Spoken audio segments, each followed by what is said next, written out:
తాడేపల్లిలోని వైఎస్ జగన్మోహన్ రెడ్డి నివాసం వద్ద ఇటీవలే జరిగిన అగ్ని ప్రమాదం పెద్ద చర్చనీయాంశంగా మారింది. 5-6 రోజుల క్రితం జరిగిన ఈ ఘటనలో మంటలు ఒక్కసారిగా చెలరేగిపోవడంతో అక్కడున్న సిబ్బంది వాటిని వెంటనే ఆర్పే ప్రయత్నాలు చేశారు. అగ్నిమాపక దళం చేరుకునేలోపు మంటలు అదుపులోకొచ్చాయి. ఈ ఘటనకు సంబంధించిన వీడియోలు సోషల్ మీడియాలో వైరల్ కావడంతో ప్రజల్లో ఆసక్తి నెలకొంది. అయితే ఈ ఘటనపై పోలీసులు దర్యాప్తు ప్రారంభించారు. ఈ నేపథ్యంలో 3 రోజుల క్రితం వైసీపీ గ్రీవెన్స్ సెల్ అధ్యక్షులు నారాయణమూర్తికి పోలీసులు నోటీసులు ఇచ్చారు. ఈ నోటీసుల ప్రకారం అగ్ని ప్రమాదానికి సంబంధించిన సీసీ కెమెరా ఫుటేజ్ అందించాలని కోరారు. అయితే తమ వద్ద ఎలాంటి ఫుటేజ్ లేదని నారాయణమూర్తి పోలీసులకు సమాధానమిచ్చారు. దీంతో పోలీసులు మరోసారి నోటీసులు ఇచ్చారు. సీసీ కెమెరాల ఫుటేజ్ గురించి పూర్తి వివరాలు ఇవ్వాలని, వ్యక్తిగతంగా హాజరై వివరణ అందించాలంటూ స్పష్టం చేస్తున్నారు. మరి ఈ నిర్ణయంపై వైసీపీ అసంతృప్తిని కూడా వ్యక్తం చేస్తోంది. తమ ఫిర్యాదును గౌరవించాల్సింది పోయి తమకే నోటీసులు ఇచ్చారంటూ ఆ పార్టీ వర్గాలు విమర్శిస్తున్నాయి. ఇక ఈ అంశంపై గుంటూరు జిల్లా ఎస్పీ సతీష్ కుమార్ కూడా స్పందించారు. ఫిర్యాదు చేసిన వారిపై ఎలాంటి కేసులు నమోదు చేయలేదని, కేవలం సీసీ కెమెరా ఫుటేజ్ మాత్రమే అడిగామని వివరించారు.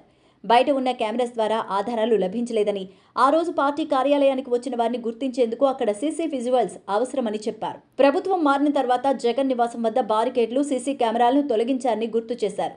తాము అగ్ని ప్రమాదంపై ఫిర్యాదు చేసినా ఆ తర్వాత పోలీసుల తీరులో మార్పు కనిపించట్లేదని చెప్పారు. పోలీసుల దర్యాప్తు ఏ విధంగా ముందుకు సాగుతుందో చూడాలి.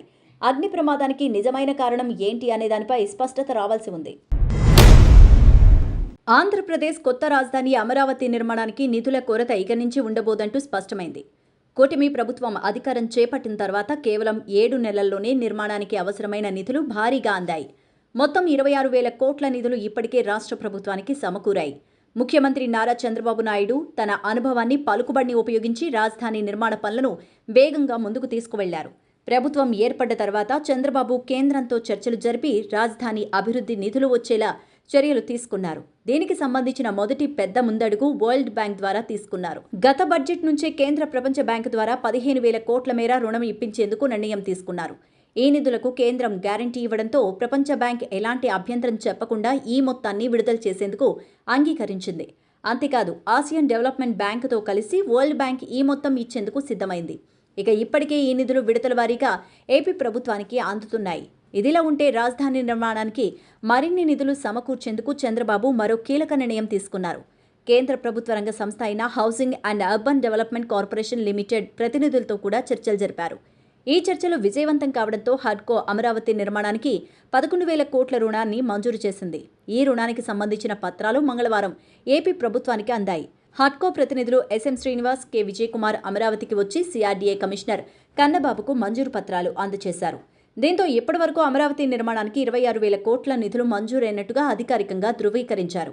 ఇక ఇప్పటికే రాజధాని నిర్మాణ పనులు వేగంగా సాగుతున్నాయి. నిధుల సమస్య తీరడంతో మరింత వేగంగా అభివృద్ధి పనులను పూర్తి చేసే దిశగా ప్రభుత్వం కార్యాచరణ సిద్ధం చేస్తోంది. ముఖ్యంగా రహదారులు, భవన నిర్మాణం, పారిశ్రామిక పార్కులు, ప్రభుత్వ కార్యాలయాలు, ట్రాన్స్పోర్ట్ ఫెసిలిటీస్ వంటి కీలక మౌలిక సదుపాయాల కల్పనపై దృష్టి సారించింది. ఇక ప్రభుత్వం చేపట్టిన ఈ చర్యల వల్ల అమరావతి నిర్మాణ పనులకు మరింత ఊపొచ్చింది. గతంలో నిధుల కొరత వల్ల ఆలస్యమైన పనులు ఇప్పుడు మళ్లీ చురుగ్గా కొనసాగుతున్నాయి. ముఖ్యంగా ప్రపంచ బ్యాంక్, హడ్కో వంటి సంస్థల మద్దతుతో నిధుల సమస్య లేకుండా నిర్మాణ పనులను వేగంగా పూర్తి చేసేలాగా ప్రభుత్వం కార్యాచరణ సిద్ధం చేస్తోంది.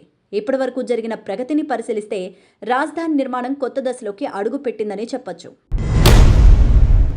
ఒక్క 2023 సంవత్సరంలోనే దాదాపుగా 7,000 మంది భారతీయ విద్యార్థులు తమ వీసా గడువు పట్టించుకోకుండా గడువు దాటాక కూడా అమెరికాలో ఉన్నారంటూ సెంటర్ ఫర్ ఇమిగ్రేషన్ స్టడీస్ సంస్థ అధికారిని జెసికా వ్యాగన్ అన్నారు. ఈ మధ్యనే జరిగిన restoring immigration enforcement in America సమావేశంలో మాట్లాడుతూ అన్ని దేశాల నుంచి విజిటింగ్ వీసా మీద వచ్చే విజిటర్స్, స్టూడెంట్ వీసా మీద వచ్చే స్టూడెంట్స్ తమ వీసా గడువు దాటాక కూడా ఉంటారని చెప్పారు.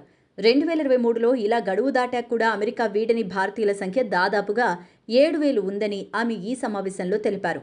ఈ విధంగా 2023లో ఇంకో 4 దేశాల వారు కూడా ఉన్నారని, వారు 2,000 లోపలే ఉంటారని, ఇండియా ఈ లిస్టులో టాప్లో ఉందంటూ జెసికా వ్యాఖ్యానించారు. ఈ సందర్భంగా ఆమె మాట్లాడుతూ ఈ సమస్య నివారణగా విద్యార్థులు విజిటర్స్ దగ్గర నుంచి వచ్చే సమయంలోనే ఎందుకు వచ్చారో తెలిపే ప్రమాణపత్రం తీసుకోవాలని సూచించారు.